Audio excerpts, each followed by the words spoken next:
कर कृपा जगदम्ब भवानी, तू ही भाग्य विधाता। तोरे बल पर गूंगा मैया मीठा स्वर में गावे, तोरे बल पर लूल्हा मैया सत सत वाद बजावे। तोरे चरण में अर्जी लगा के बिनती बारंबार, नैया पार लगाव मैया यही अर्ज हम।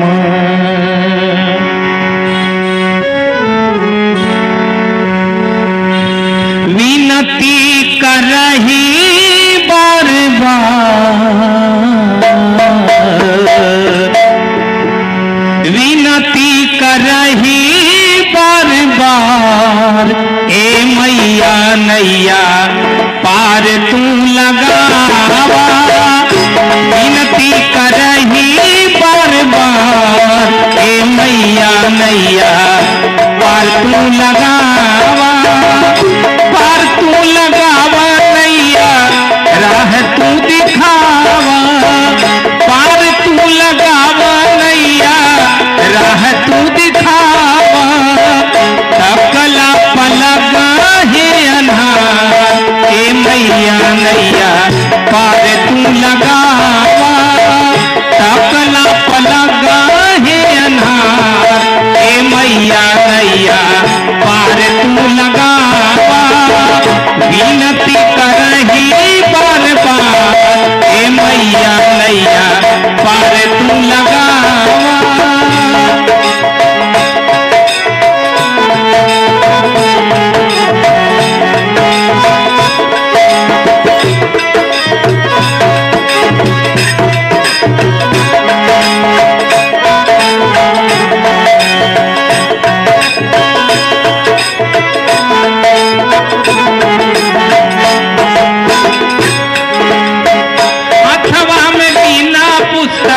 हंस के सवारी, हाथवा में बिना पुस्तक हंस के सवारी।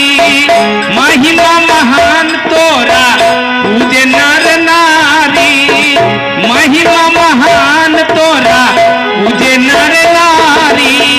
विद्या के भरल भंडार, ए मैया नैया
पार तू